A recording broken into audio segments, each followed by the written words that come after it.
एक घना और सरसब्ज जंगल था जिसमें बेशुमार परिंदे जानवर आबाद थे। ये जंगल अपनी खूबसूरती और सुकून की वजह से मशहूर था। यहाँ के दरख्त आसमान को छूते थे। नदियों का पानी शफ्फाफ था और फूलों की खुशबू हर तरफ फैली रहती थी। जंगल के बासी मोहब्बत और अमन से रहते थे। इन्हीं परिंदों में एक निहायत हसीन सफेद चिड़िया रहती थी जिसका नाम चांदनी था। उसके परों की सफेदी ऐसी थी जैसे किसी ने चांद की किरणों को समेटकर पर बना दिए हों। जब वो उड़ती तो लगता जैसे आसमान पर एक चमकता हुआ तारा सफर कर रहा हो। चांदनी अपनी नेक तबीयत और प्यारी आवाज की वजह से सब परिंदों में मशहूर थी। वो हमेशा दूसरों की मदद के लिए आगे बढ़ती और अपनी खुशी दूसरों में बांटती थी। एक दिन अचानक जंगल के एक कोने में आग भड़क उठी। शुरू में किसी ने ध्यान न दिया, लेकिन थोड़ी ही देर में शोले बुलंद होने लगे। खुश्क पत्ते और शाखें जलकर आग को मजीद भड़काने लगे। हवा ने शोलों को चारों तरफ फैला दिया। परिंदे चीखते चिल्लाते अपने घोंसले छोड़कर आसमान की तरफ उड़ गए। हर तरफ अफरा तफरी फैल गई। कुछ जानवर तेजी से दौड़ने लगे ताकि अपनी जान बचा सकें।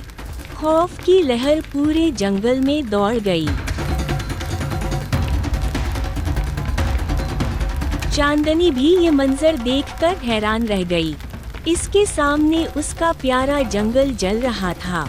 वो दरख्त जिन पर उसने अपने घोंसले बनाए थे, वो फूल जिनकी खुशबू में उसने सांस ली थी, सब आग की लपेट में आ रहे थे। जब चांदनी ने अपने इर्द गिर्द के परिंदों को देखा, तो वो सब घबराहट में बस अपनी जान बचाने के लिए उड़ते जा रहे थे। एक तोता चिल्ला रहा था, दौड़ो, अपनी जान बचाओ, ये आग बचाना किसी के बस में नहीं। और एक कौवा बोला, हम बहुत छोटे हैं, आग बुझाना हमारे बस की बात नहीं, भाग जाना ही बेहतर है। ये सुनकर सब परिंदे तेजी से आसमान की तरफ उड़ गए। मगर चांदनी के दिल में एक अजीब सी बेचैनी थी। उसने सोचा, अगर हम सब ऐसे ही भाग गए तो हमारा जंगल हमेशा के लिए खत्म हो जाएगा। हम कहाँ रहेंगे? हमारे बाद आने वाले परिंदे और जानवर कहाँ बसेंगे? चांदनी ने हिम्मत बांधी और एक करीबी झील की तरफ उड़ गई। वहां जाकर उसने अपनी नन्ही सी चोंच में एक बूंद पानी की भरी और आग की तरफ उड़ान भरी।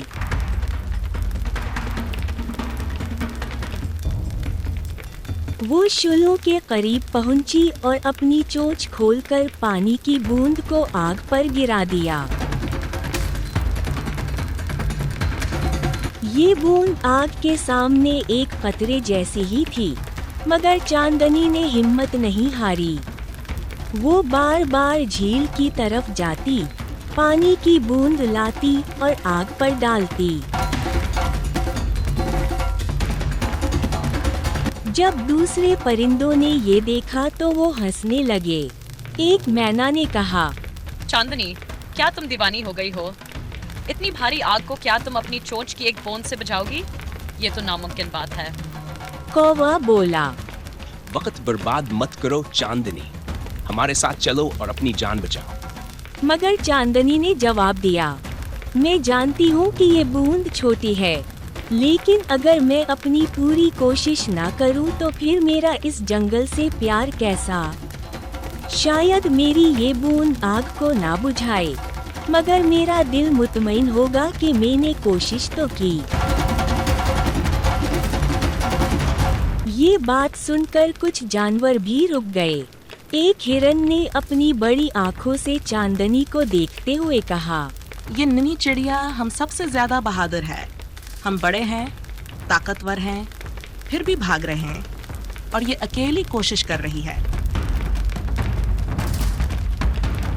लेकिन दूसरे जानवर डरे हुए थे। वो आग की शिद्दत देखकर अब भी भागने को ही बेहतर समझते थे।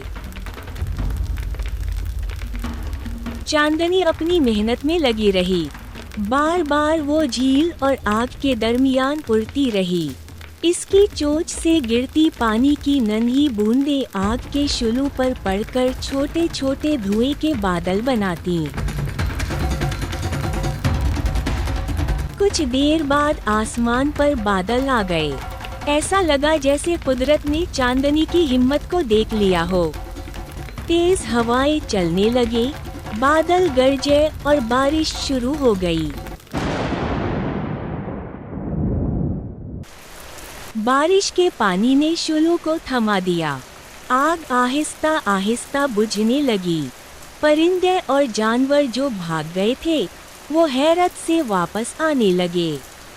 इन्होंने देखा कि जंगल बच गया है। सब परिंदे चांदनी के गिर्द जमा हो गए। तोता शर्मिंदगी से बोला, हम सब ने तुम्हारा मजाक उड़ाया, लेकिन तुमने हमें दिखा दिया कि छोटे अमल भी बड़े फर्क डाल सकते हैं। कौवा बोला, तुम्हारी हिम्मत और सच्चाई ने हमारे जंगल को बचा लिया। हिरन ने कहा, आज से तुम सिर्फ एक चिड़िया नहीं, हमारे जंगल की मुहाफिज हो। चांदनी ने मुस्कुरा कर कहा, मैंने कुछ बड़ा नहीं किया, बस अपनी ताकत के मुताबिक कोशिश की। अगर हम सब मिलकर कोशिश करते तो ये आग और भी पहले बुझ जाती।